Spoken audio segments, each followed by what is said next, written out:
Hey Daniel, so I'm here at Deerfield with Carrie, and we've got all the computers set up. Looks like there's 11 kids, so we set up 11 computers, and I've got 2 extra for you just in case there's like any late signups or if any of the computers were to die, but they're all like pretty much brand new, so hopefully that does not happen. Let me show you the login screen. Okay, here's an example of one of the login screens. So they're all connected to the hotspot in the room, so they should stay connected. And when you load them up, it should go straight to this Mind Test Luanti game that I know you've used before. If for some reason it's not up, you can find it here in this menu on the bottom left. By clicking and loading up Luanti or Mind Test.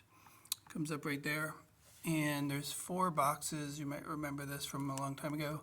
In the top left is the address, the server address. That should already be in there. But in case you don't see it, I have a sheet for you which has that. And then the port number for your class is 56023. Carrie and I just put that into all the computers, so that should be there, but you know, you want to just double check they're in the right town with that port number.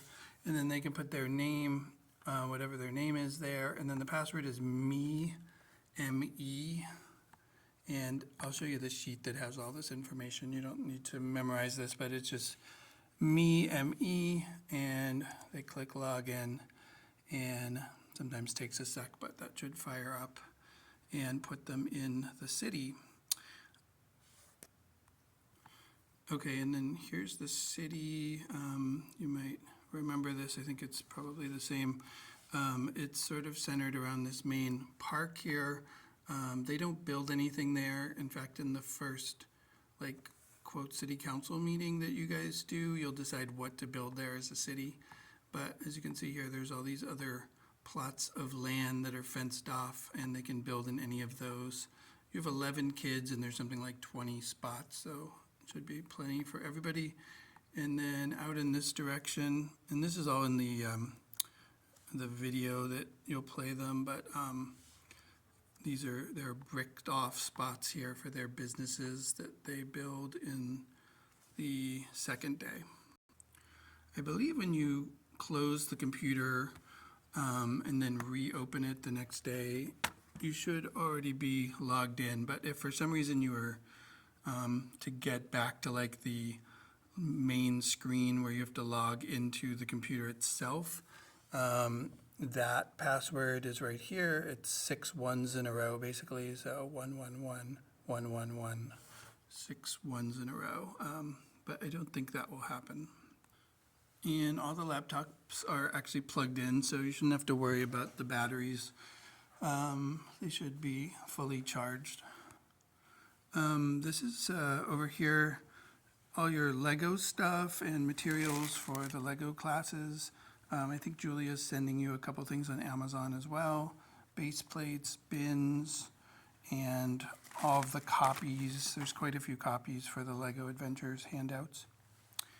For Metrocraft, you've got the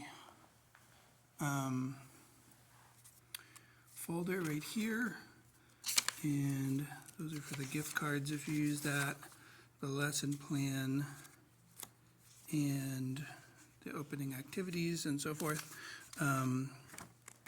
So that is the stuff you'll need for that. And then these are the maps for the first activity, which you probably saw in the curriculum. So the purpose of this is really to buy you some time in case you had any like technical problems. I don't think in this situation you'll really need it, but the idea is they work in groups of 3 on this mapping project that you probably saw. And you can kind of call them over one by one to the computers. That way you don't have like 11 kids going to the computers at the same time, because inevitably they'll have some questions. So basically they work on the maps, and then you can call them over one by one. have them grab a mouse and a mouse pad from this bag, and then start on the computer, and then make sure they're all set. I may need to spread these computers out a little bit more to allow space for the mouse and the mouse pad, but otherwise that's basically how you do it. And then you can have them go back and finish the map project later, but basically the idea there is just to have them have a project to do while you're bringing kids over to the computers and making sure they know how to play and to build and so on. The last thing is the projector. So for the Lego class in the morning, you actually won't need a projector because it's all in the packets. So that'll give you a little time probably to set this up and make sure it's working for you. But basically, depends on what type of computer you have, but this HDMI cord should plug into your computer, and then if you just follow the directions on the projector, you should be able to project up here. Worst case scenario, if you were not able to get the projector to work with your computer or something, you could probably have like 5 kids on the floor, 6 kids in chairs right behind them viewing your computer if you needed to, but hopefully the projector works okay. So I think that's everything. I'm going to send this to you on Friday, and then we can talk over the weekend if you have any other questions, but I think you'll be in good shape. Carrie said she'd be here at like 8:30 on Tuesday morning.